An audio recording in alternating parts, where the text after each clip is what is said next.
Right now, it is time for the Way Black History Fact, and today's Way Black History Fact comes from campusecho.com.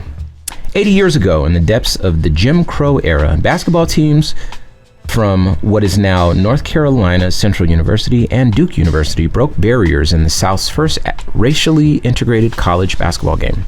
Known as the Secret Game, it brought together the Eagles varsity men's team and a squad from Duke's School of Medicine.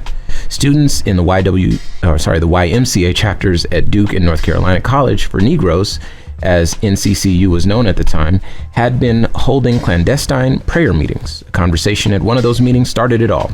One of the NCC students overheard some 1940s trash talk about Duke's medical school team and issued a challenge to see who had the best team in Durham. According to the author, Milton Katz, on the documentary film Black Magic about the Secret Game. Quote, one of the gentlemen from Duke boasted about their medical team. They said they were in the best shape and the best in the state, if not even beyond the state of North Carolina, said Katz, who wrote Breaking Through, a biography of NCC's coach at the time, John McClendon. Quote, another member of North Carolina College for Negroes says, well, you may be great, but you haven't played the greatest. McClendon signed off on the idea and declared that the game would be held at NCC's gym with referees and a legitimate game clock. The two squads scheduled the game for 11 a.m. on a Sunday because they knew most Durham citizens, including the police, would be in church. The teams didn't tell any staff, and when a reporter for the Carolina Times found out, he agreed not to say anything. That morning, March 12, 1944, Duke's team jumped into borrowed cars, rode to NCC's gym, and put their jackets over their heads to keep them from being identified. There were no spectators, Katz said in the documentary.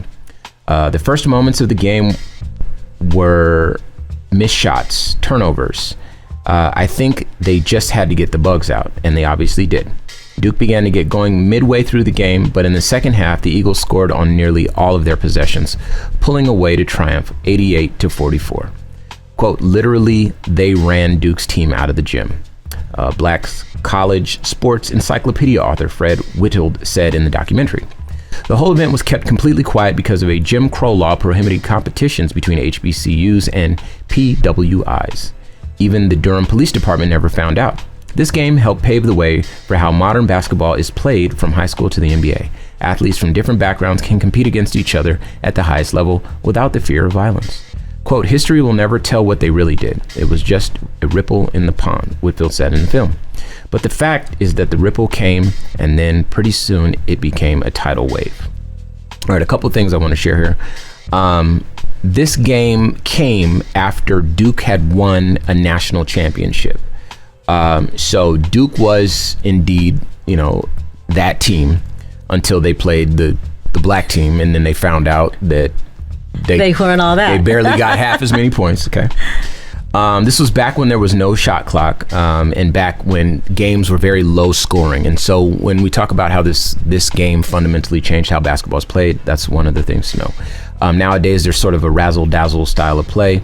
John McClendon from the North Carolina College for Negroes, he's known as the author of the Fast Break.